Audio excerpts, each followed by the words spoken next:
they may have a system in there where it's active where you wouldn't even need to do that, but I wouldn't. Right. I've never seen anything about that. So then the charging, I know on the Focus, you never let the user have 100% of the battery pack.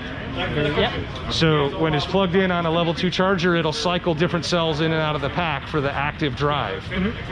Is the F-150 going to do that, or is it going to give you 100%? No, it'll be the same. I think they're always very conservative with it, and I think they do it to preserve the battery. To preserve the as well, battery, right? give So you that long life on the battery. at a certain point, I'm sure they would be able to, if upon further testing, maybe we think we can give you 90% or whatever it is, right? I'm sure they'll have the ability to unlock more through Right. this update, but from what I've found is that it's going to be definitely restricted in terms of Right.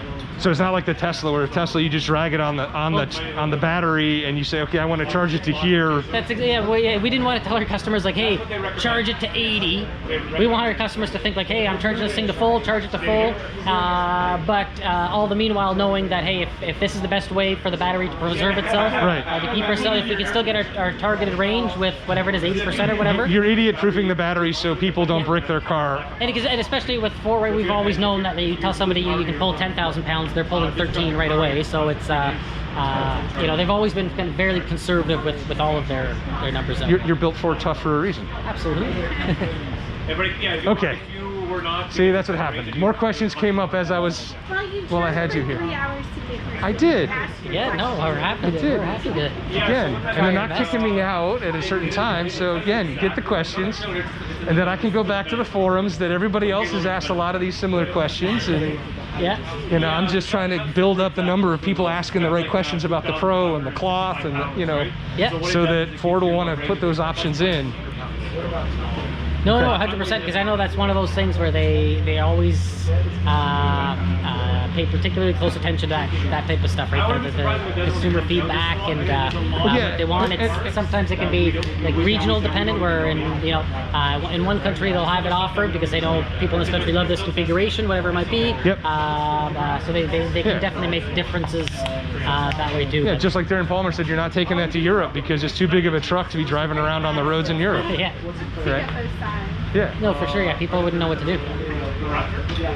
They said they cringe away from F-150 gas variants in Europe, like they do the double-decker lorries that are going around in England. So, okay. Well, cool. Thank you for the time. I'm going to head to the next tent, and I'm going to look for Ian to ask. Beautiful. Yes, Max. So thank you, Max. Hey, no, and like I said, anything that you want to run by Ian, and the tough ones that I couldn't answer. Yeah, it's going to be more the. Go. He's pretty game. And so you said that Ford Pass is using a single charging through Ford Pass on all the EV Electrified America network. Yeah, like on the Ford Pass app or on the Sync 4 screen, right. You would see anything that's within the public charging network. Right. So any one, and then you can actually categorize it so it only shows you the DC fast chargers, or so it only shows you the ones that Ford's partnered with, right. Which would allow you to pay for it the same way that a Tesla customer would pay for it on their app. Right. But you could still set up an account at a different charging network. Yeah, because they already have ChargePoint, I already have PlugShare, I already have those for the Focus. Yeah. Because Ford isn't maintaining the info system that's in my 2013 Focus anymore. Oh, so yeah, I can't. The newest syncs aren't available in the Focus. Yes. So I can't. And it doesn't have over-the-air update. So I'm like, come on, let's get out here. All right. More people have questions. Thank you, Max. Hey, it was great chatting with you. Yep.